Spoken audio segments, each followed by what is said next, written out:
Рама с зеркалом XIX века 30-х годов пришла ко мне в очень плачевном состоянии и, если честно, напоминала горстку дров.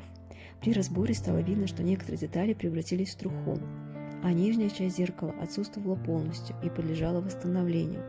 Гвозди в некоторых деталях обламывались, поэтому с помощью шприца и ацетона приходилось размачивать и высверливать с помощью сверла. Основание самого зеркала я покрыла усилителем твердости древесины от Борма, а новые восстановленные детали я уже состаривала искусственно, используя метод броширования древесины. Также в ход пошли стамески, чтобы максимально приблизить детали к оригиналу. Затем сборка, колеровка, покраска, и теперь можно увидеть результат моей работы.